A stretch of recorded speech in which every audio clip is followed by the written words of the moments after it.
Hello बच्चों, मैं doctor Sunita Nandal आज कक्षा 11th के लिए एक बहुत ही ज़रूरी टॉपिक लेकर आई हूँ। टॉपिक है अपठित गद्यांश। 11th में भी आता है, 12th में भी आता है। एक बार आप अगर इसके प्रश्न छांटने सीख जाएंगे तो आसानी से कर पाएंगे। किसी भी कंपटीशन टेस्ट में भी आते हैं ये। अपठित गद्यांश पर आधारित बोधात्मक प्रश्न एवं शीर्षक का चुनाव। अपठित गद्यांश वो गद्यांश है जो आपने पहले अपनी पुस्तक में नहीं पढ़ा है। कहीं से भी दे सकते हैं, कोई न्यूज़पेपर से दे सकते हैं, किसी अन्य कहानी से दे सकते हैं, किसी भी पुस्तक से दिया जा सकता है, कोई भी लेख दिया जा सकता है। तो आइए सबसे पहले अपठित गद्यांश के प्रश्न छांटने के लिए हमें क्या करना है। जो पद्यांश दिया गया है उसकी कम से कम 2 बार रीडिंग ले। 2 बार दिए गए पद्यांश को पढ़ेंगे, गद्यांश हो चाहे पद्यांश, 2 बार उसकी रीडिंग लेंगे। उसके बाद उसमें जो नीचे प्रश्न दिए गए हैं, जैसे इसमें देखिए, इस गद्यांश का उपयुक्त शीर्षक लिखिए। शीर्षक का मतलब इसका हेडिंग। हेडिंग का मतलब क्या है? इसमें बार बार जिस चीज़ का वर्णन हुआ है, बार बार जिस चीज़ का जिक्र किया गया है, जिस टॉपिक पर इसको लिखा गया है, उस टॉपिक को ही शीर्षक कहेंगे। उसके बाद जो प्रश्न है उससे संबंधित पंक्ति को आप अंडरलाइन कर लेंगे, मार्क कर लेंगे। तो सबसे पहले आइए इसकी रीडिंग लेते हैं। आधुनिक शिक्षा प्राप्त स्त्रियां अच्छी गृहिणियां नहीं बन सकती। क्या था? आधुनिक शिक्षा प्राप्त स्त्रियां अच्छी गृहिणियां नहीं बन सकती। यह प्रचलित धारणा पुरुष के दृष्टि बिंदु से देखकर ही बनाई गई है। किसका दृष्टिकोण है ये पुरुष का। स्त्री की कठिनाई को ध्यान में रखकर नहीं, मतलब औरत की कठिनाई है उसको ध्यान में रखकर नहीं बनाई है। ये किसके लिए बनाई है? ये पुरुष की धारणा के लिए। एक ही प्रकार के वातावरण में पले और शिक्षा पाए हुए पति पत्नी के जीवन तथा परिस्थितियों की यदि हम तुलना करें तो संभव है आधुनिक शिक्षित स्त्री के प्रति कुछ सहानुभूति अनुभव कर सके। भी एक ही माहौल में पले हैं, एक ही माहौल में शिक्षा पाई है, दोनों ने, पति ने भी और पत्नी ने भी।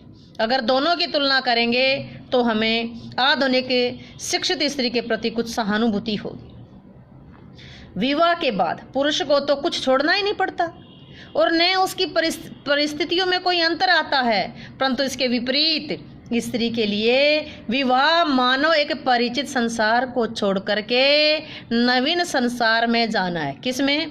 भाई पुरुष की शादी होती है तो उसे अपने माँ बाप के पास रहना पड़ता है, साथी मित्र दोस्त सब वही के वही होते हैं। लेकिन जब लड़की की शादी होती है, वो नए परिवार में आती है, तो उसका संसार ही नया बन जाता है। उसको तो अपना सब कुछ त्यागना पड़ता है, उसका तो जीवन नया होगा।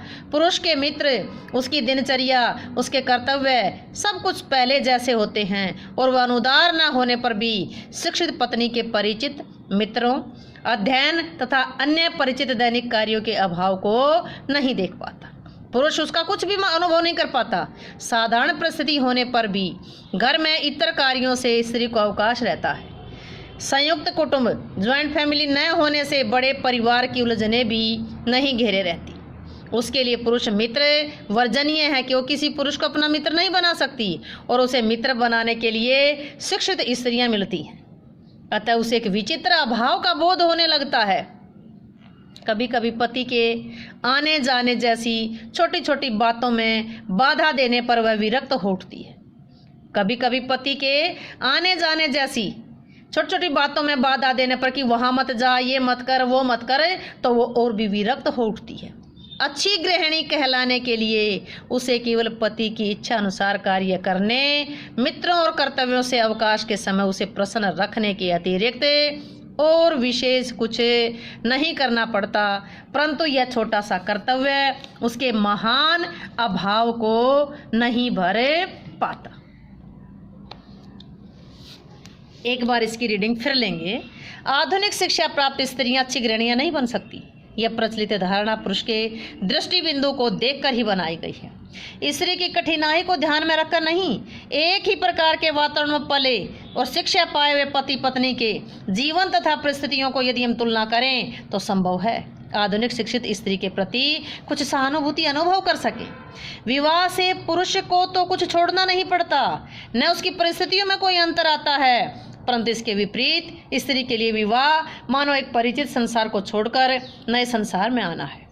उसका जीवन नवीन होगा, पुरुष के मित्र, उसकी दिनचर्या, उसके कर्तव्य यूं के यूं रहेंगे पहले जैसे रहते हैं, और वह अनुदार न होने पर भी शिक्षित पत्नी के परिचित मित्रों, अध्ययन तथा अन्य परिचित कार्यों के अभाव को नहीं देख पाता। साधारण परिस्थिति होने पर भी घर में इतर कार्यों से स्त्री को अवकाश रहता है, पर संयुक्त कुटुंब न होने से बड़े परिवार की उलझने भी नहीं घेरे रहती। उसके लिए पुरुष मित्र वर्जनीय है, उसे मित्र बनाने के लिए शिक्षित स्त्रियां मिलती हैं, अतः उसे एक विचित्र अभाव का बोध होने लगता है। कभी कभी पति के आने जाने जैसी छोटी छोटी बातों में बाधा देने पर भी वो विरक्त उठती है। अच्छी गृहिणी कहलाने के लिए उसे केवल पति की इच्छा अनुसार कार्य करने, मित्रों और कर्तव्यों से अवकाश के समय उसे प्रसन्न रखने के अतिरिक्त कुछ विशेष नहीं करना पड़ता, परंतु यह छोटा सा कर्तव्य उसके महान अभाव को नहीं भर पाता। आपने 2 बार इसकी रीडिंग ली। क्वेश्चन देखते हैं कि इस गद्यांश का उपयुक्त सही ठीक शीर्षक लिखिए। शीर्षक क्या है? देखो, ये तो जरूरी आया है कि इसमें औरत का जिक्र आया है, लेकिन कैसी औरत का आया है? शिक्षित औरत का आया है। शिक्षित औरत का क्या आया है? शिक्षित औरत का जीवन का क्या दिखाया गया है? कठिनाइयाँ। तो हेडिंग क्या बना? शिक्षित औरत की कठिनाइयाँ। शिक्षित कौन सी? आधुनिक शिक्षित औरत स्त्री की कठिनाई। अगला है विवाह के पश्चात किसकी परिस्थितियों में अंतर आता है और क्यों? आपने पढ़ा था विवाह के बाद किसकी परिस्थितियां बदली थी? एक औरत की। कहाँ आया है? देखो यहाँ था, इसके विपरीत स्त्री के लिए विवाह मानो एक परिचित संसार को छोड़कर नए संसार में जाना है, उसका जीवन नवीन होगा। क्या आया है? विवाह के पश्चात स्त्रियों की परिस्थितियों में अंतर आ जाता है। क्योंकि उसे क्यों आता अंतर? क्योंकि उन्हें परिचित संसार को छोड़कर एक नए संसार में जाना होता है। अगला क्वेश्चन है, पत्नी कब विरक्त उठती है? इसी गद्यांश में कहीं ना कहीं आया था। कब विरक्त उठती है? जब पति बात बात पर उसे टोकता है। कहाँ टोकता है? इसमें गद्यांश में कहाँ आया था? कभी कभी पति के आने जाने जैसी छोटी छोटी बातों में बाधा देने पर वो विरक्त उठती है। प्रश्न के अनुसार उत्तर डालेंगे। पत्नी कब विरक्त उठती है? जब उसका पति छोटी छोटी बातों में बाधा देने लगता है, बाहर आने जाने पर बाधा देने लगता है, तो विरक्त उठती है। अच्छी गृहिणी कहलाने के लिए नारी को क्या करना चाहिए? अच्छी गृहिणी कहलाने के लिए नारी को क्या करना चाहिए? कहाँ आया था ये? आप लास्ट में देखेंगे। अच्छी गृहिणी कहलाने के लिए उसे पति की इच्छा अनुसार कार्य करना चाहिए।